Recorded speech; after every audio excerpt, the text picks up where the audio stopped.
এটা অন্য একটা স্ট্র্যাটেজি নিয়ে ব্রিটেন এই যুদ্ধে আছে, প্রত্যেকেই নানা রকম ভাবে আছে। রাশিয়ার অবস্থানটাও পরিষ্কার যে যে শাহেদ ড্রোন তারা আরো উন্নত ভার্সনে সেগুলো ইরানকে দিচ্ছে, ইরান সেগুলো ছুটছে মধ্যপ্রাচ্য এবং ইসরায়েলকে উদ্দেশ্য করে। এখন সৌদি আরব, কুয়েত এবং বাহরাইনে আকাশ প্রতিরক্ষা ব্যবস্থা পাঠানোর ঘোষণা দিয়েছেন ব্রিটিশ প্রতিরক্ষা মন্ত্রী জন হিলি। তিনি বলেছেন, গত কয়েকদিন এটা স্পষ্ট হয়েছে যে ইরান তার হামলার পরিধি বাড়াচ্ছে এবং এটাও পশ্চিমা বিশ্ব বুঝতে পারছে যে ইরানকে ঠেকানো মুশকিল। সেই কারণেই মধ্যপ্রাচ্যের দেশগুলোকে রক্ষা করার জন্য আকাশ প্রতিরক্ষা ব্যবস্থা পাঠাচ্ছে, যাতে ইরানের ড্রোন এবং ক্ষেপণাস্ত্র সেগুলো ধ্বংস করা যায় বা সেগুলো যাতে বিস্ফোরণ না ঘটে, আকাশেই যাতে সেগুলি বিস্ফোরিত করা যায় সেই ব্যবস্থা। কাতারের রাজধানী দোহা সফরকালে জন হিলি বলেন, গত কয়েকদিনে এটি স্পষ্ট হয়েছে যে ইরান পরিকল্পিতভাবে তার আক্রমণের বিস্তার ঘটাচ্ছে। এই পরিস্থিতিতে উপসাগরীয় দেশগুলোর নিরাপত্তা নিশ্চিতে ব্রিটেন তাদের পাশে থাকার অঙ্গীকার করছে।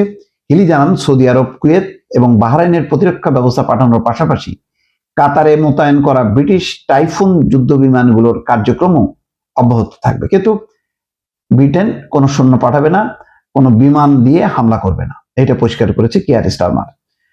উপসাগরীয় দেশগুলোর প্রতি সংহতি জানিয়ে ব্রিটিশ প্রতিরক্ষা মন্ত্রী বলেন, ব্রিটেন আপনাদের পাশে আছে, নিজের অংশীদারদের পাশে থাকবে। ব্রিটেনের সেরা সামরিক শক্তির একাংশ এখন মধ্যপ্রাচ্যের আকাশ রক্ষায় নিয়োজিত রয়েছে। আসলে মধ্যপ্রাচ্যকে কেউ উপেক্ষা করতে পারছে না, কারণ তেলটাই হচ্ছে মধ্যপ্রাচ্যের এমন এক সম্পদ, যে সম্পদের কারণে আমেরিকা ঘাঁটি করে বসেছে। তার নজর ইসরায়েলকে দিয়ে এই যে মাস্তানি, যুদ্ধ, হামলা, সবকিছু তার মূলে আছে তেল। এবং ডোনাল্ড ট্রাম্প পরিষ্কারভাবেই বলেছেন যে ইরান যুদ্ধের মূল লক্ষ্য হচ্ছে ইরানের তেল দখলে নেয়া। খুবই উলঙ্গভাবে বিষয়টা বলেছে, কিন্তু এটাই সত্য কথা, যেটা ওই ফুটিকা খাইলে যে সত্য কথা বের হয়ে আসে তেমনটা বলেছেন ডোনাল্ড ট্রাম্প, যে ইরানের তেল আমরা দখল করব। এবং এখন সম্ভবত মানে বিশেষজ্ঞরা বলছেন যে খার্ক দ্বীপ, যেটা ইরানের মূল তেল উত্তোলন এবং রপ্তানিকরণ অঞ্চল, যে দ্বীপটা, সেই দ্বীপটার নিয়ন্ত্রণ নিতে চায় আমেরিকা। যাই হোক, সংবাদ সম্মেলনে জন হিলিকে মার্কিন প্রতিরক্ষা মন্ত্রী পিট হেগসেথের একটি মন্তব্য নিয়ে প্রশ্ন করা হয়। হেগসেথ ব্রিটিশ নৌবাহিনীর ক্ষমতা নিয়ে ইঙ্গিত করে বলেছিলেন, এক সময় একটি বিশাল ও ভয়ঙ্কর রয়্যাল নেভি ছিল।